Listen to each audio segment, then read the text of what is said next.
Hola,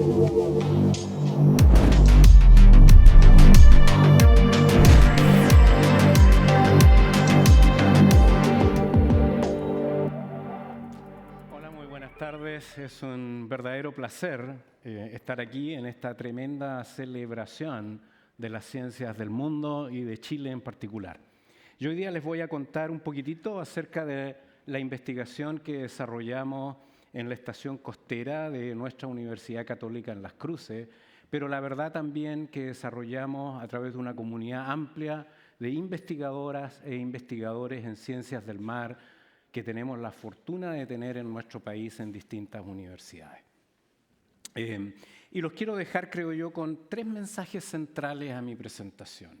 La primera es tratar de transmitirles los enormes desafíos que enfrentamos como humanidad para entender los cambios que han ocurrido y que sin dudas van a seguir ocurriendo en nuestros ecosistemas marinos en el futuro.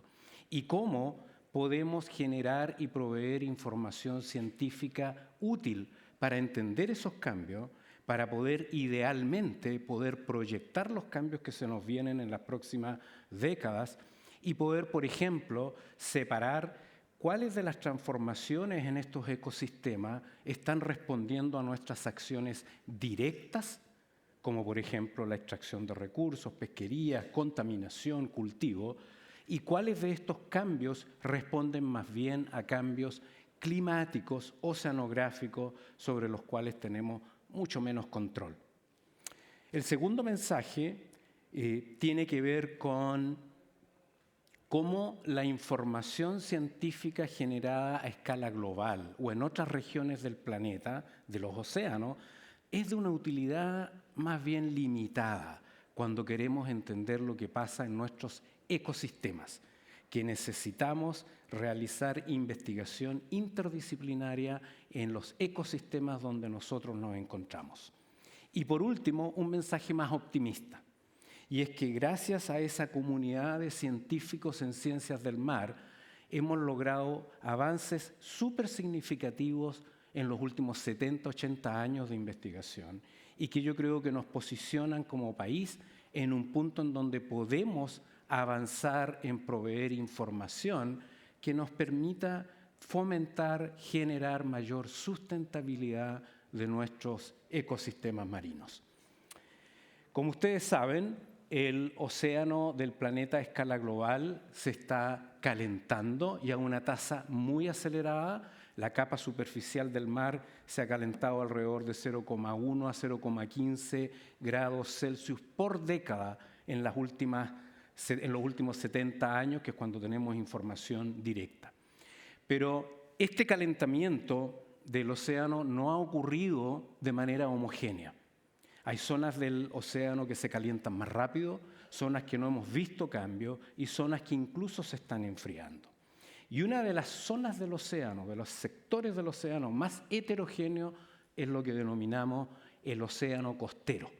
Y el océano costero es las primeras 3, 5, 30 kilómetros del océano desde los continentes, desde la Tierra, y que presentan características muy distintas al océano abierto. Adivinen por qué. Porque tenemos un borde, y ese borde costero impone condiciones que son muy distintas a lo que sucede mar afuera. Este océano costero, además, es el que alberga la mayor biodiversidad marina de todo el planeta, y ese borde costero que le impongo al océano genera fuertes gradientes en prácticamente todas las variables ambientales que son relevantes: temperatura, salinidad, pH, etc. De manera que es un sistema extremadamente dinámico, complejo, más que el océano abierto, y además es donde se alberga la mayor diversidad e intensidad de actividades antrópicas. Entonces, ¿cómo han estado cambiando estas zonas del océano en el planeta? Bueno, depende de dónde miremos. Por ejemplo, en la costa norte de España y de Francia, el océano costero se ha calentado a una tasa mucho más alta que el promedio global de la capa superficial del mar. ¿Qué ha pasado en Sudamérica, en la parte costera? La costa de Colombia, Ecuador y el norte del Perú también se han calentado en las últimas 2 décadas a una tasa comparable al promedio global de calentamiento del océano. ¿Y qué pasa en nuestra región, en el ecosistema de corriente de Humboldt, que va desde el centro sur del Perú hasta la isla Chiloé, 40 grados de latitud, 41 aproximadamente? Este sector del océano costero se ha enfriado y a una tasa de alrededor de 0,1 a menos 0,2 grados por década en las últimas 2 décadas. ¿Y por qué se ha enfriado? Y Susana dio una explicación mejor de la que les puedo dar yo en su maravillosa presentación. Por los vientos. El cambio climático que aumenta la temperatura del planeta ha aumentado la intensidad de los vientos, y en la costa de Chile y en algunas otras costas del mundo esos vientos producen surgencia de aguas subsuperficiales cerca de la costa. Y las aguas subsuperficiales son aguas más frías. Este fenómeno de surgencia de aguas más frías es la razón por la cual cuando vamos a la costa de Chile central, en la mitad del verano como ahora, y nos tiramos al mar, salimos tiritando de frío. Porque nuestro mar ahora tiene 15, 16 grados de temperatura. Mientras que a la misma latitud en el sur de Brasil o en Argentina tienen 26 hasta 28 grados. Es una enorme diferencia. Entonces, frente a la pregunta de si podemos usar información global de manera útil en Chile, la respuesta corta es no. Tenemos que entender lo que está sucediendo en nuestro ecosistema de Humboldt. Pero aparte de producir aguas frías que surgen de mayor profundidad cerca de la costa, este fenómeno de surgencia que nos arruina la experiencia de nadar en el océano en el verano, tiene una propiedad, una virtud maravillosa. Esa agua fría trae nutrientes. Los nutrientes que son mucho más abundantes, más concentrados, debajito de la capa fótica, surgen en la zona costera, se exponen a la luz, tal como explicaba Susana, y eso gatilla la fotosíntesis por parte de macroalgas y del fitoplancton. Este fenómeno de surgencia es el que hace que Chile, el océano costero de Chile y el sur del Perú, se encuentre entre los océanos más productivos de todo el planeta. Es extremadamente productivo gracias a este fenómeno de surgencia y a esas agüitas heladas que surgen cerca de la costa. Entonces, nos preguntamos nosotros, si hemos mostrado de que aumentaron los vientos, se enfrió un poquito el mar y eso trae nutrientes. Está fertilizando, ¿verdad?, la zona costera. Los nutrientes los usan el fitoplancton. ¿Podemos ver si ha habido cambios en productividad primaria del océano, de la capita superficial? Al menos en estos últimos 20 años. ¿Cómo podemos hacer eso? El satélite mide color, lee color del océano y podemos ahora tener 25, casi 30 años de información satelital y analizar si hemos observado que el mar se ha puesto más verdecito. Es decir, hay más fitoplancton donde hay más nutrientes. Y lo hicimos y la respuesta fue, en general, que sí, que donde hay más viento, pero solo cuando hay más viento en primavera, se genera un aumento de la clorofila superficial. Hay más potencial alimento para otros organismos de esas tramas tróficas. Pero que hay regiones del país, al sur de la zona central, hasta cerca de Concepción, en donde hemos visto una disminución del viento durante primavera, y ese es el importante. Igual que las plantas terrestres, no da lo mismo poner nutrientes en medio del invierno que en primavera. Entonces, en esa zona hemos observado una disminución en productividad primaria costera. Es decir, nuestro océano se está transformando y está respondiendo a estos cambios climáticos físicos, respondiendo a través de cambios en productividad superficial. Y después dijimos, oye, el fitoplancton es alimento para un montón de las especies que extrae la pesquería costera. Casi todas las especies que ustedes consumen cuando van a la playa, de alguna manera dependen de esa productividad. Y dijimos, podemos entonces anticipar qué cambios van a ocurrir o han ocurrido a lo largo de la costa de Chile, producto de estos cambios en productividad. Pero lamentablemente en Chile no tenemos información confiable de largo plazo, espacial, respecto a cualquier pesquería costera. No hay información. Lo que sí tenemos es esta idea de especies indicadoras que me reflejan lo que está ocurriendo en ese océano.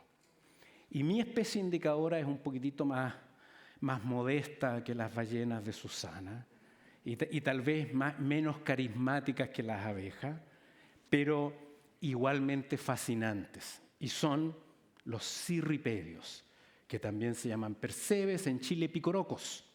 Y no los miren en menos, ¿eh? Este es el principal sujeto de estudio de un caballero que se llamaba Carlitos Darwin. Charles Darwin, esto era lo que estudiaba, los cirripedios, de eso era el experto. Y estos cirripedios tienen una vida fascinante. Los organismos cuando adultos viven pegados a la roca y se alimentan, adivinen de qué, de plancton.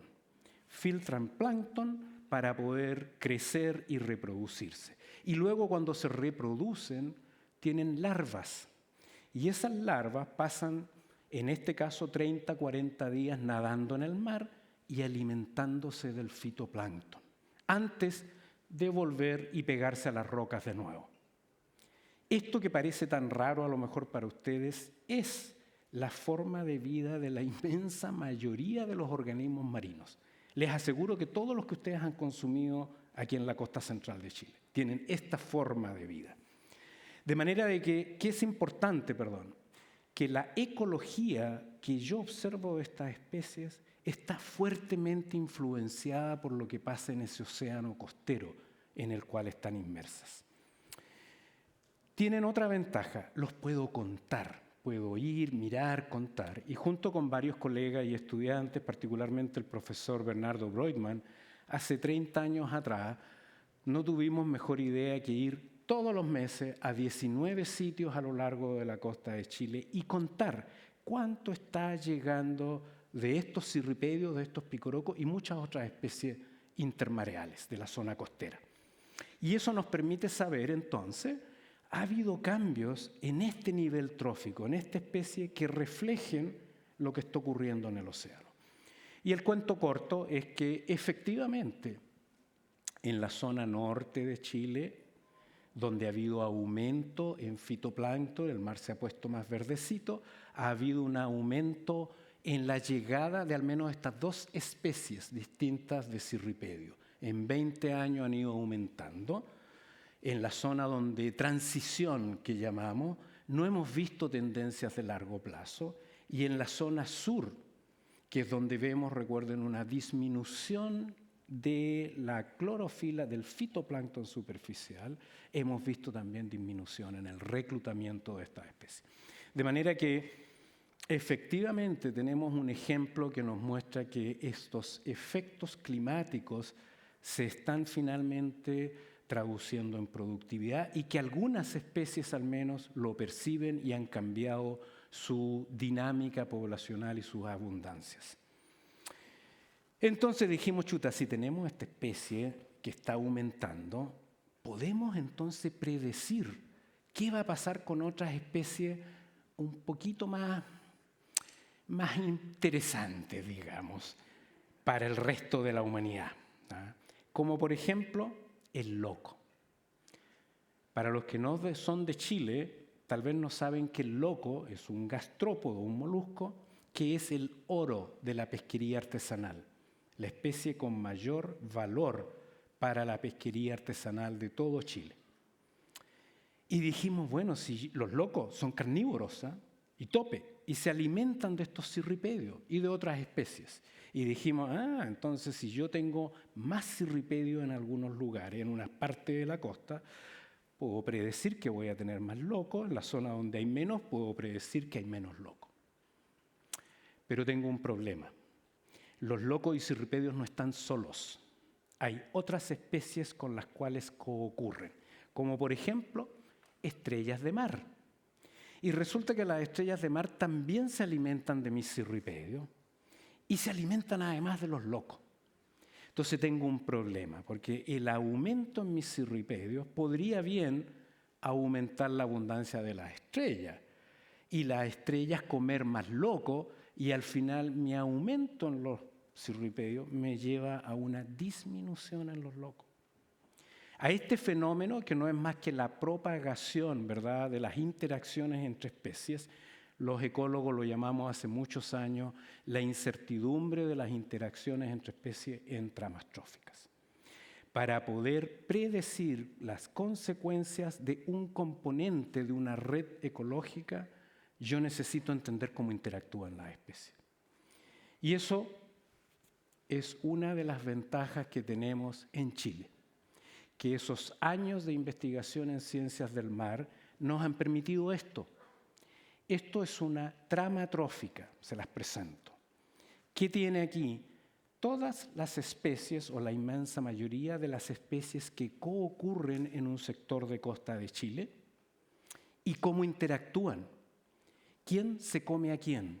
¿Y quién interactúa con quién? Y aquí cada círculo es una especie y cada línea, en este caso, es una interacción de consumo. Y esto que parecería simple, en el mar es bastante complejo y requiere años de investigación desde taxonomía, zoología, para poder construirla. Esta trama trófica, este verdadero laboratorio, nos está permitiendo entonces ahora responder esta pregunta súper simple. ¿Aumentaría o no el loco u otras especies explotadas como resultado de estos cambios? Pero el sistema es súper complejo. No puedo simplificarlo y decir, sí, va a aumentar. Tengo que conocer cómo se propagan las interacciones. Y todavía estamos trabajando activamente con esto, con matemáticos y modeladores. Y una de las pocas cosas, se los traigo como ejemplo, que hemos empezado a explorar, es la consecuencia de la extracción del güiro. El güiro negro que extraen es una alga parda, un kelp en inglés, y se está explotando a una tasa increíblemente alta en todo el centro y norte de Chile, y ha habido una charla de la profesora Loreto Contreras donde mostraba un poco esta actividad. Y nos hemos preguntado cosas simples como cuáles son las consecuencias de esa extracción sobre los otros componentes de estos ecosistemas costeros. Y algunas especies son ganadoras de esa actividad. Algunas especies aumentan en abundancia. ¿Por qué? Porque las interacciones se propagan en la red y terminan siendo favorecidas. Pero otras especies se ven afectadas, que son la mayoría en este caso, se ven afectadas negativamente, y en algunos casos a niveles que podrían amenazar la persistencia de algunas especies y producir extinciones locales sin que siquiera nos demos cuenta. Y eso es lo más dramático. Sin la información no nos vamos a dar cuenta cuando perdamos parte de nuestra biodiversidad. Con eso los dejo, invitados a la estación costera de Las Cruces. Muchas gracias por la atención.